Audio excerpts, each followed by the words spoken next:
If you've been to the shops recently, you might have seen that there's quite a lot of hype around foods now being made with healthier oils. Shops like M&S are really pushing this, and they've got a big rebrand going on for their newer, simplified, back to basics, healthy food. But is it really healthy? It's not really that clear cut. Let's talk about it. Holiday season is here. It's December. It's good times. It's fun food, treats, snacks, drinks. It's all part of the season.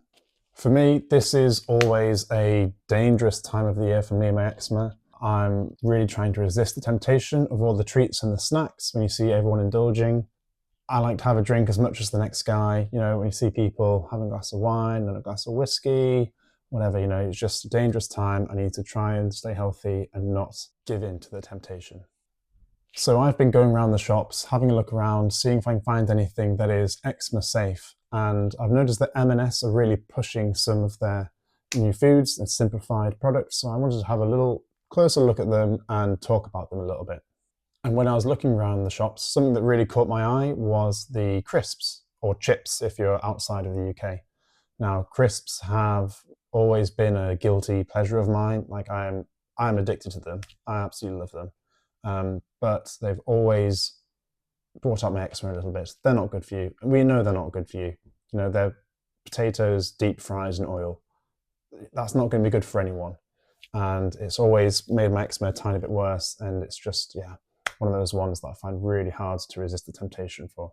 And generally speaking, crisps have been made by frying potatoes in specifically sunflower oil. Now, sunflower oil in and of itself isn't too bad. If you have a cold pressed sunflower oil and have that over your salad, like it's not actually that bad for you.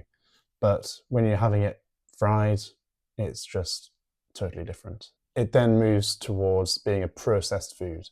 You know, it's not natural. Your body hasn't adapted to process that kind of ingredient, and it's just not good for you. It's inflammatory. And part of the reason sunflower oil is bad for you, it's inflammatory, is because when it's actually used in these ingredients, like chocolate bars or milkshakes or whatever, there's a chemical called hexane, which is used to extract all of the moisture and all of the oil out of the seeds. And it's a completely unnatural process. And the oils that it extracts are inflammatory, and it's not the natural oils that you get from simply squeezing it. So it's a processed food. The bad thing is that it's cheap, it's readily available, so it's in all sorts of your foods, and it actually is quite tasty. So in taste tests, whether it's in hummus or crisps or milkshakes or whatever, like it always passes the taste test, and that's why they're in so many of the foods that we have. Now, you may know all of this, like this isn't groundbreaking news. It's been reported across the media for a long time now, and it's why when you go to the shops, like M&S, you'll start seeing things like this. Crisps made of other types of oils. We've got some with olive oil, coconut oil, even avocado oil. So now you're thinking, happy days. The big corporations are finally looking out for me and my health. I can get some of these crisps and have them, you know, guilt-free. It's not going to affect my eczema. They're not going to be inflammatory. That's not quite the case. Let me explain. When talking about different cooking oils and which ones are healthier than the others, you'll often see people talk about the smoke point. Now, the smoke point of an oil is the point or the temperature at which it literally starts to burn into smoke. Like the oil is literally burning in front of you. It's frying and it's just nasty. That smoke, by the way, is really toxic. You do not want to breathe it in. That's why in all of the takeaway shops and takeaway restaurants, they've got the big extractor hoods. And yeah, I used to design those for a living. Trust me, just stay away. Frying oil is just not good. But what nobody seems to talk about is the smoke point is one thing. That's when you're literally frying it into obsidian and it's going into smoke. But when you heat up oil at any temperature for any length of time, it changes the chemical composition and the actual physical properties of the oil. It completely changes it. It doesn't have to go to smoke point just whenever you cook with it or heat it up at all. And that obviously affects the health of the oils. So let me break it down a little bit. Stay with me here.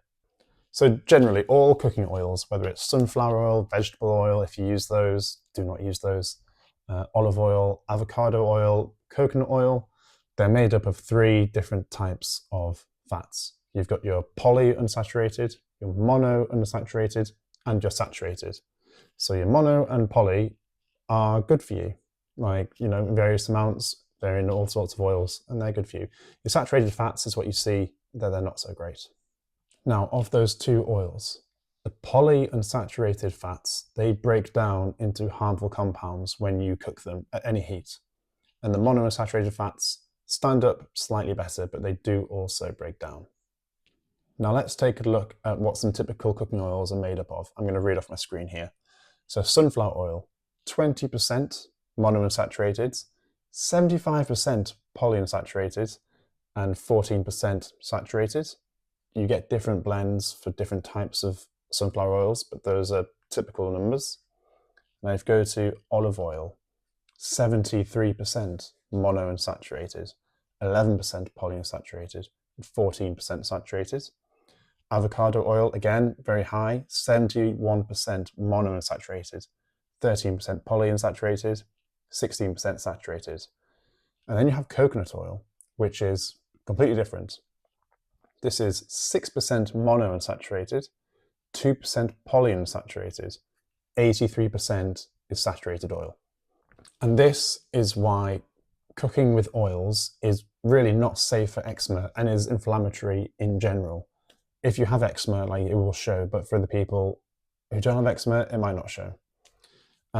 So if you're cooking with olive oil, say, and you're frying an onion, like, you're making a really good effort. You know, you're making your own food from scratch, and simply because you're cooking with it, it's changing that oil and it's becoming inflammatory. So it trips a load of people. It tripped me up for a long time. I thought I was being really good, you know, making my own food. Olive oil is a healthy fat, but literally just by heating it up and cooking with it, doesn't matter what temperature or for how long, you're breaking that down, and no one talks about it. And what was a healthy anti-inflammatory ingredient in your food, in some olive oil, like, is now becoming pretty toxic for you and it's going to make you flare. And it's why in the eczema community, you'll hear people talk about steaming their foods and boiling their vegetables. Like, you will hear people say avoid oil. And this is why. So circling back, let's now talk about crisps more, and you'll probably see where I'm going with this. So the crisps are being used with these different types of oils. Great, but nobody is saying, and you can't find this out anywhere, how long the oil is used for. There are reports that it's used for as much as 2 weeks. So when you buy a bag of crisps, okay, it's basically a lottery ticket. You might have a really fresh batch in there that's used fresh oil, and it's not as inflammatory, and the oil is not broken down into all these oxidized compounds, and it's going to make you flare and blah, blah, blah. It might just be, you know, it might be really good. You might have won the lottery. There's just no way of knowing. Something that M&S have included on their packaging, they say that their crisps are cooked in small batches. That literally means nothing at all. I can cook 1 crisp on my hob right there for 3 weeks. I can boil the oil for 2 weeks, whatever, it's a small batch. If you're doing it in a big batch in factory, so what? Or a small batch in factory, it literally makes no difference. It is meaningless. Do not pay any attention to it. Another thing to think about when you're looking at these crisps, take these ones fried in olive oil, you're thinking, okay, it's better oil, we don't know how long it's cooked for, you know, I'll take my chances. Hold a thought. Let's have a look at the ingredients. Now, if you flip the bag of crisps over, you'll see that they include natural flavouring. Natural flavouring you'll see in loads of different food products. It's in your chocolate, it's in your crisps, it's just an ingredient, okay? And it's easier to think of as a chemical. So you have this natural ingredient, and then you have all these industrial processes and chemical processes, and you alter it a 1,000 times. Like, literally, there's no definition. And then you end up with this chemical, this synthetic chemical that's derived from something natural. But what isn't? Everything's derived from natural. I'm not going to eat my iPhone, am I? Or eat some plastic. It's literally a chemical. And that's included in these crisps as a natural flavouring. All it is something that smells smoky or tastes sweet or has umami. Like, it's just bad for you. When you see natural flavouring, think of that Margot Robbie scene in The Big Short, okay? When you see natural flavouring, think So yeah, natural flavouring, big no-no, avoid. It's chemical, it's inflammatory, it makes my eczema flare. So let's bring everything together. Where does this leave me with my love affair with crisps and some treats that I'm going to be having over the holiday season? We've got some that are made with olive oil. We've got some which are made with extra virgin olive oil. We've even got some that are cooked in avocado oil, coconut oil, you name it.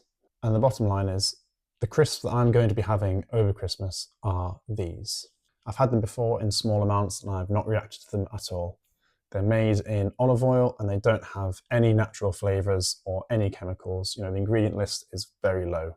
These ones are the worst for me. Now, I have had these before in a controlled way, okay? I wasn't eating pizzas and all this kind of stuff. I'd had really safe food for a couple of days, had some of these crisps and they made me flare. So honestly, just stay away from them. So there we have it. That's a crash course in crisps and oils. I don't have all the answers, I don't know everything, but I do know some stuff. So yeah, enjoy your crisps, enjoy the holidays. If you have any questions, let me know in the comments. All right, cheers.